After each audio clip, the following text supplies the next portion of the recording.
It's the Daily Doug. Hey y'all, welcome back to the Daily Doug. Thanks for being with me today. My friends, you have found me on a Friday. We have made it to the end of yet another work week, and I have a great Masterpiece Friday for you today. We're going to be taking a look at music from the band Focus, and it's been quite a while since I have enjoyed this band's music here on the channel, and today I am reaching back into the Daily Doug vault for a reaction that I did not too long ago on our Patreon to their epic concerto, the Hamburger Concerto. And y'all, I loved it. I really did. I had this song on my radar for quite some time, and I just never found the right timing to get it here onto YouTube. And so last month, when we were doing our fan favorites for our favorite longer epic tracks, it got submitted and it got enough votes to make it into the video. And as you will see, I was very enthralled by this music. So here, y'all, is my reaction to the Hamburger Concerto by Focus. Thank you very much. I'm going to move on to our second big epic song, and we've had our first chorus here. We've had a little bit of whatever Amadan is. Now we get the main chorus. It's the Hamburgers, y'all. The Hamburger Concerto. It's the Hamburglar himself.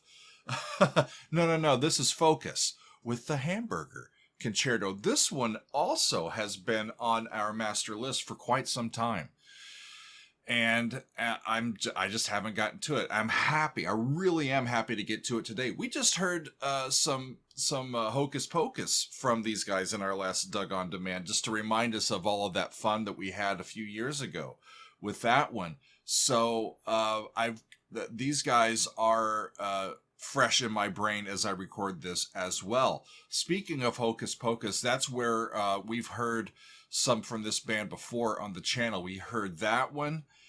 We heard Sylvia in our fan favorites, episode 14, and I did a behind the score to Eruption by Focus, and that was behind the score episode 20.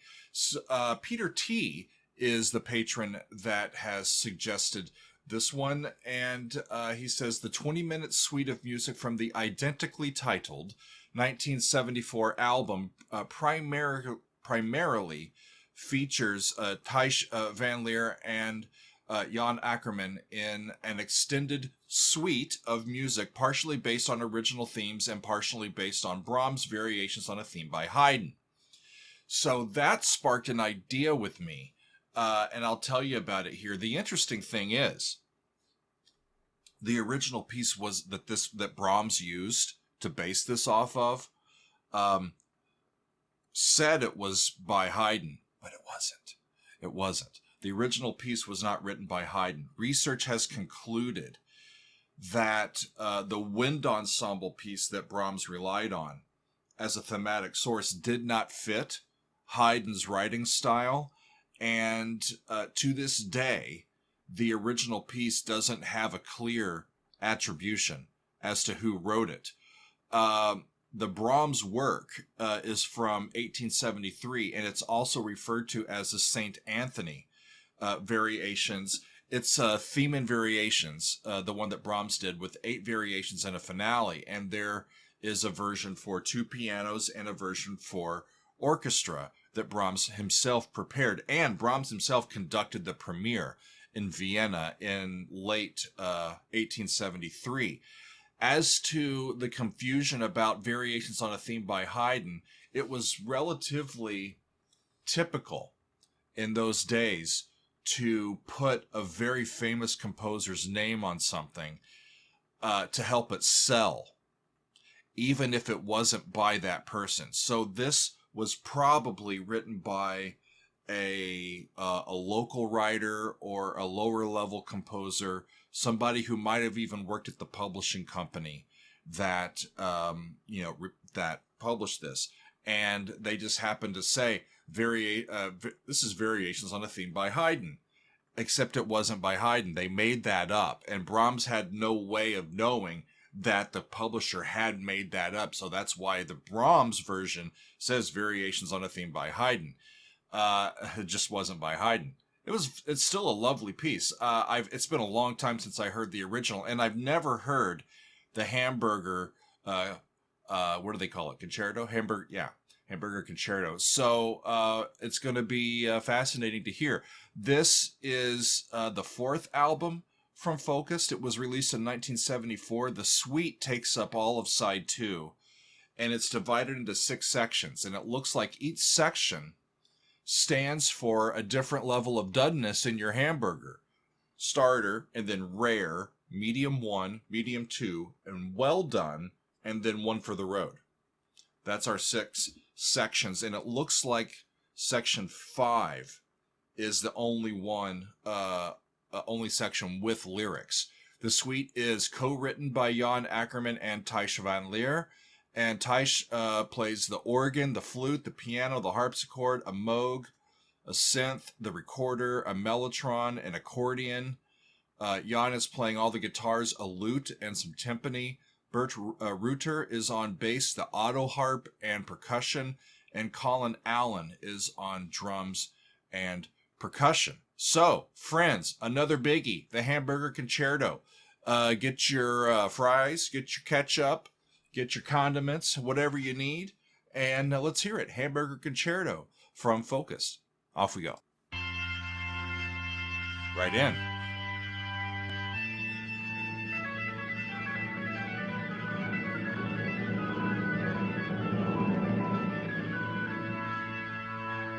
Sounds like 5 to 1. Cool.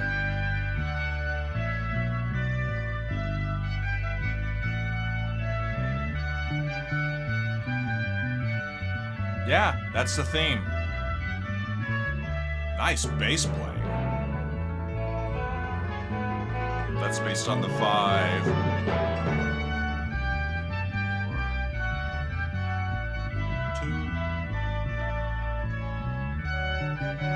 Except this I hear in D. I don't think that was the original key that Brahms put it in. I didn't go back and check.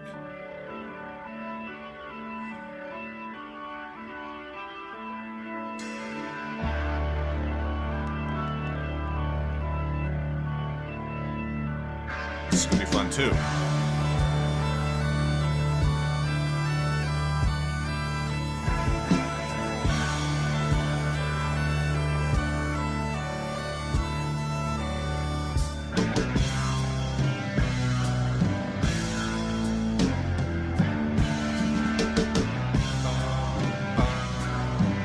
It's almost Freebird.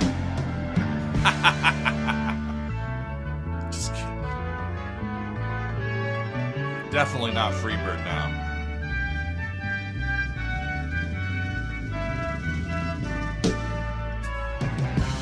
Nice.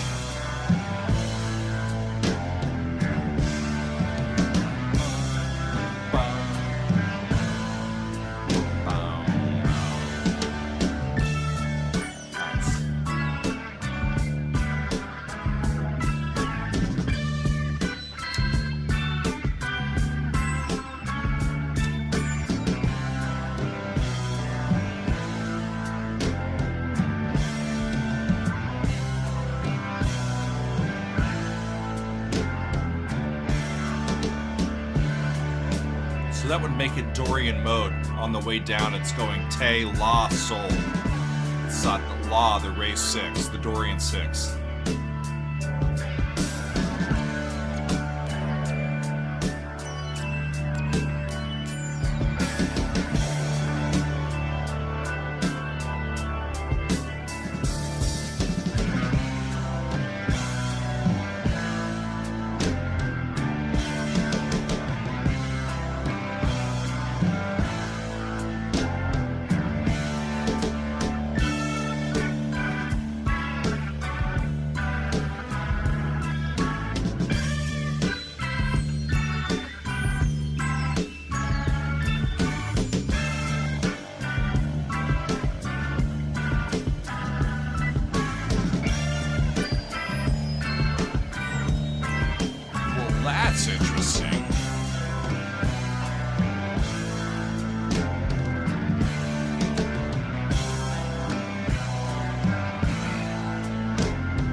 sense of ride in it.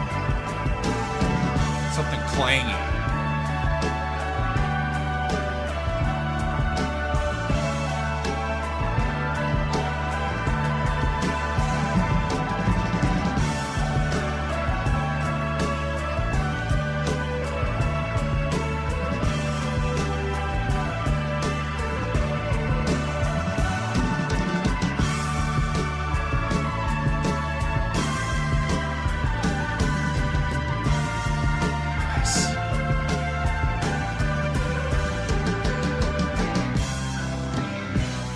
All of that, before we get back to this recurring motive,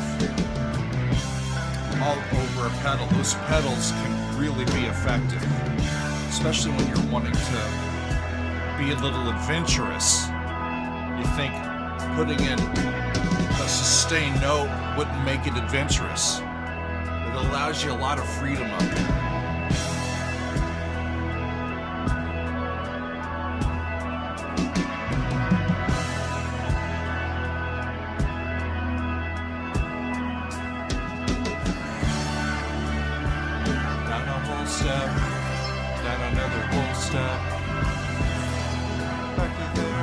I would hear that in E now, anywhere. Flat 6, flat 7. 1 in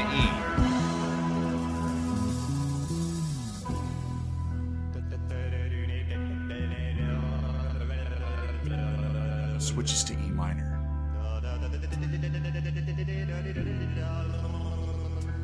Major.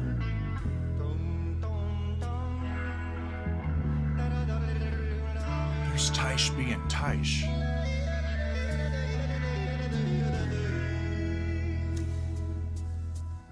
If I hadn't known there were other stuff,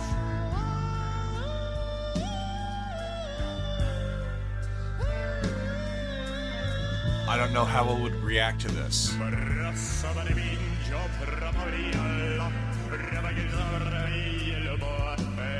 Man, I want to have a six-pack with this guy and just see what we can make up. I'm telling you.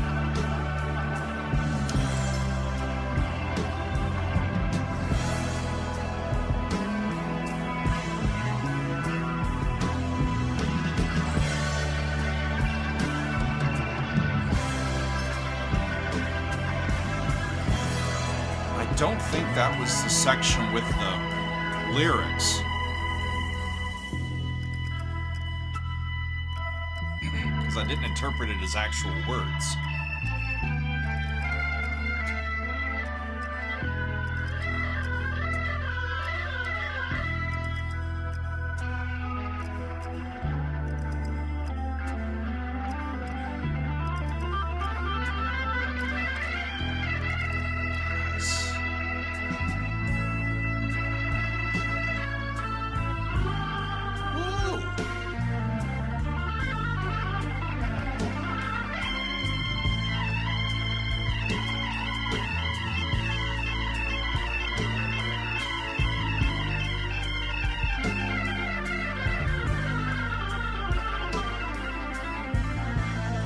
The way that he's playing over the bass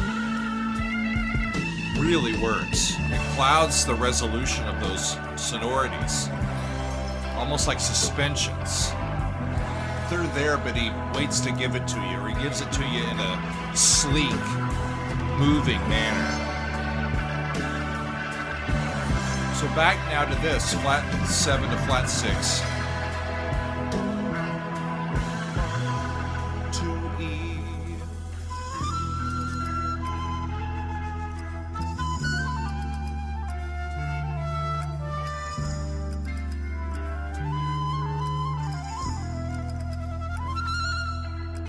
Beautiful, y'all.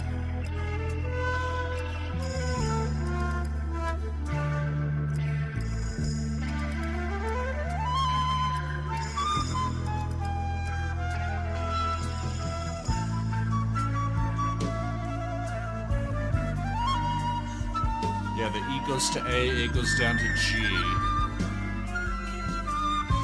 The back up to A.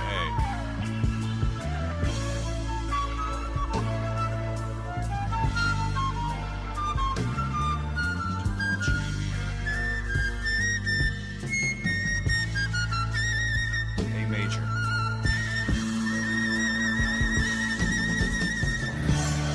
Which is 5 to D. Then D goes down by step.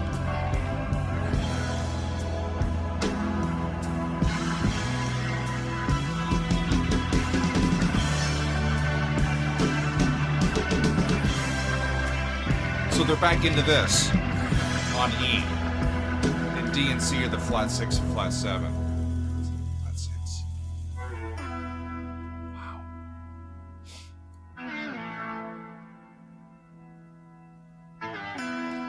The Brahms original is kind of out of my brain at this point, y'all.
That's Te, La, Le, Sol on the way down. So that's a C sharp, C over the E, then to B over E. It's a lovely way to prolong that 4-measure repeated phrase for a solo over the top of it.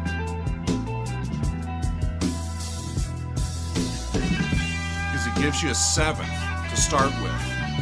Then a major 6th, then the corresponding minor 6th, 2 different types of chords there, and then resolves back into your 1. Really nice. And y'all are like, you're talking over Jan.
This on a loop all day, I wouldn't care.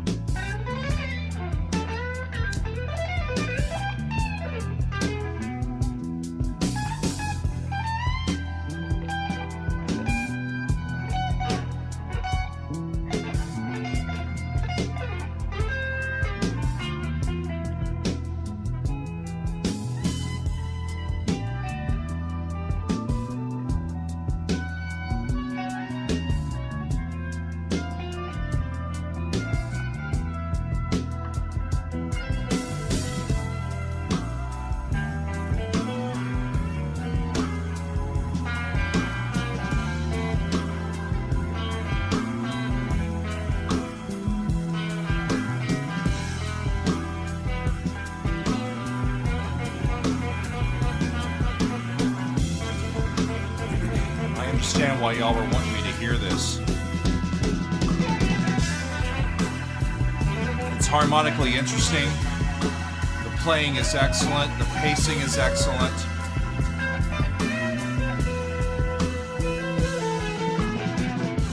It's a fun listen.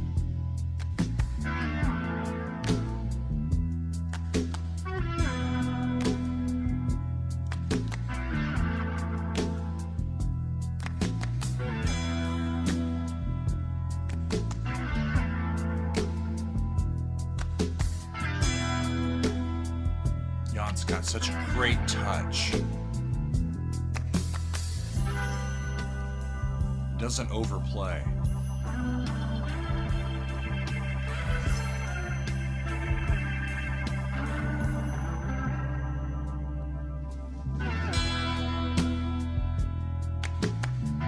Claps are over here now.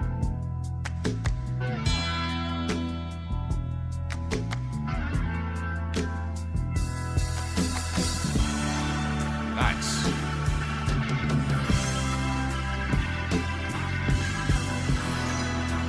Woo!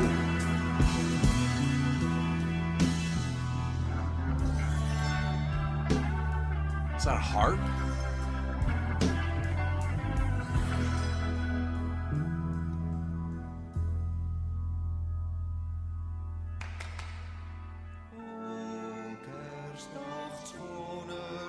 This is part E. Well done.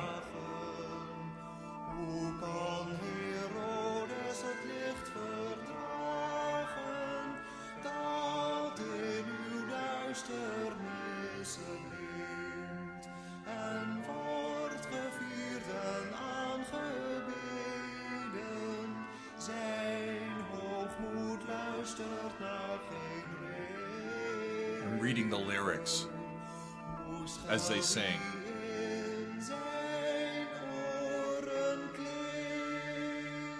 Reminds me of German, but it's not.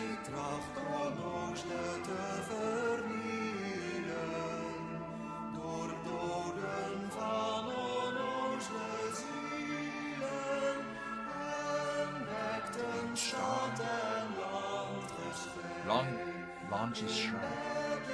In Bethlehem.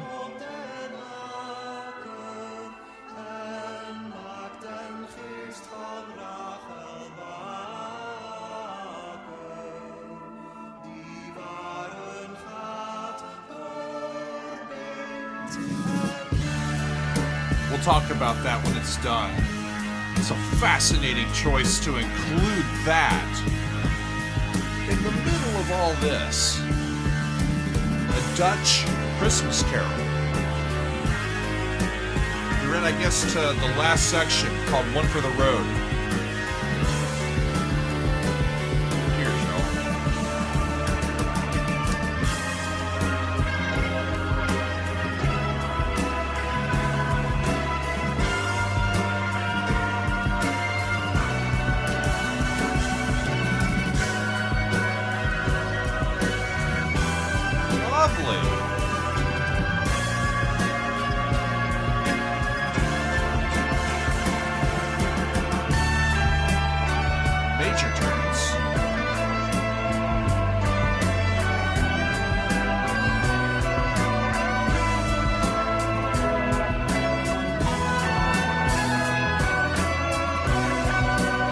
A minor 5. Okay.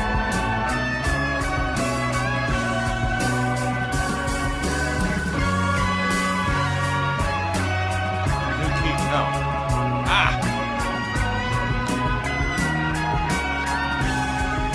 You hear the Brahms in this? The Brahms original? Rhythmicized a bit, but they're moving it around in different places.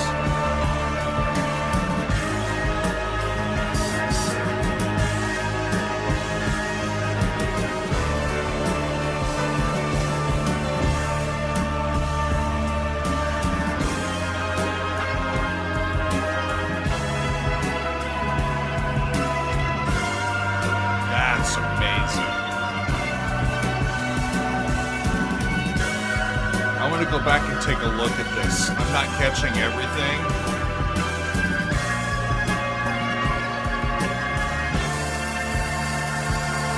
take a look at that. Okay. So it fades into a more stable.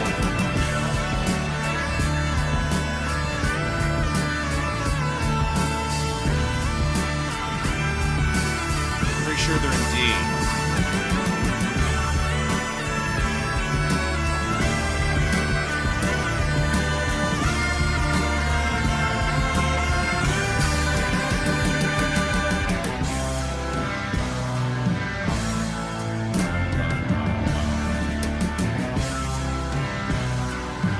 Makes sense too that this would come back. And that was in D before, I remember, so it makes sense.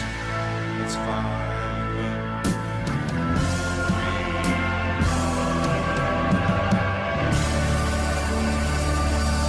It's major.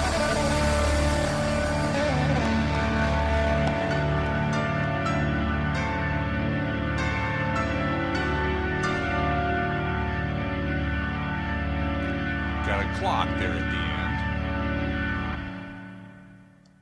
What a piece of music.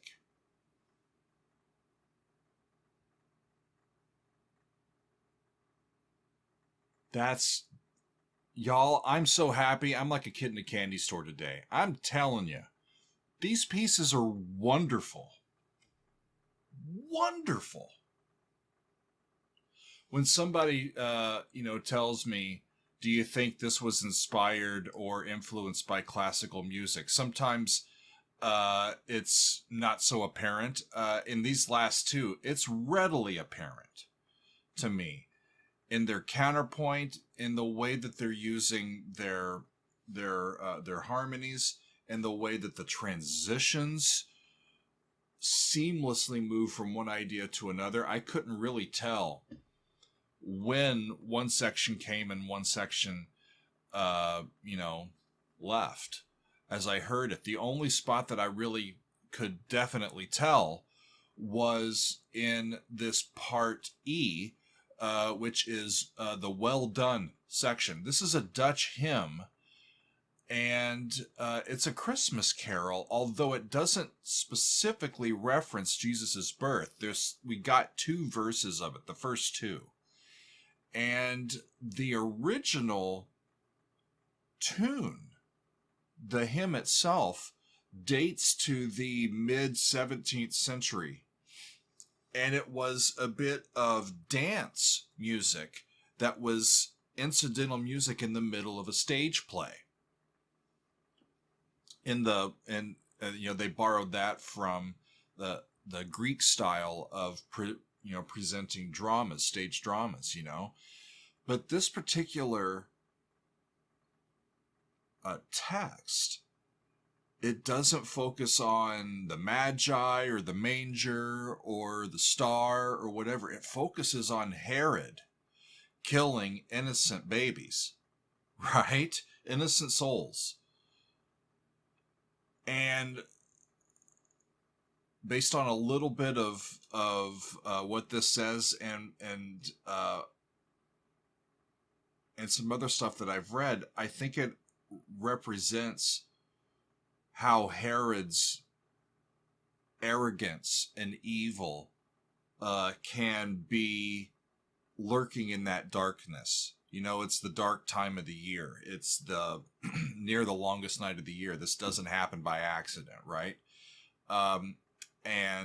Christmas night, with its darkness, brings in the light of the world, the small light of the world, metaphorically. And I think it's about that dichotomy, and that's why it's known as a Christmas carol or a Christmas hymn. Why it ends up here, I don't know. It's an odd choice to me. Why not? I don't know. I have no idea as to the thinking behind that. I don't know if Brahms had some connection to it during his lifetime. I don't know any of that. If y'all happen to know some more about that, I would be interested in it. But that was really quite a fun listen, y'all. The Hamburger Concerto. Tasty. It Really tasty. What an absolute fascinating group of musicians, right? A very unique sound. You know, one of the fun things about learning the classical techniques and learning about how these classically minded composers would develop their ideas and use their techniques to write music and how that changes over generations. It really is a fascinating thing to just observe what they're doing. How does this melody dive into the next one? How is this melody harmonized? How do we transition from one spot to another? All of those things. That's one of the very exhilarating parts about listening to classical music. And listening to the Hamburger Concerto reminds me a bit of that experience. I've heard other progressive rock bands of this era doing some wonderful adaptations of classical music. I am reminded of Emerson, Lake and Palmer. We've done several of theirs, right? Where we heard Pictures at an Exhibition by Mussorgsky originally, right? We've heard Fanfare for the Common Man and Hoedown by Aaron Copland with Emerson, Lake and Palmer. They also quoted Bach and Janacek. Yes, let's not forget Yes from this era.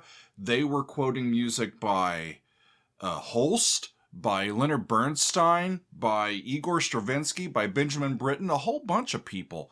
And here, Focus is making use of this wonderful theme, originally used itself for a set of variations, and they are putting their own variations onto it. And I think it's just a wonderful thing to study and observe just how these musical ideas across years, across decades, even across centuries, can be revitalized and resurrected, reinterpreted, and presented within a current context. It really is an exhilarating and exciting thing, especially if you have studied how all of these musical ideas and compositional techniques can be used to create the sounds that we end up hearing. And I had a great time today. I hope that you did as well. That's going to be all for us this week, y'all. We have a lot more coming up in the future, but that is all for today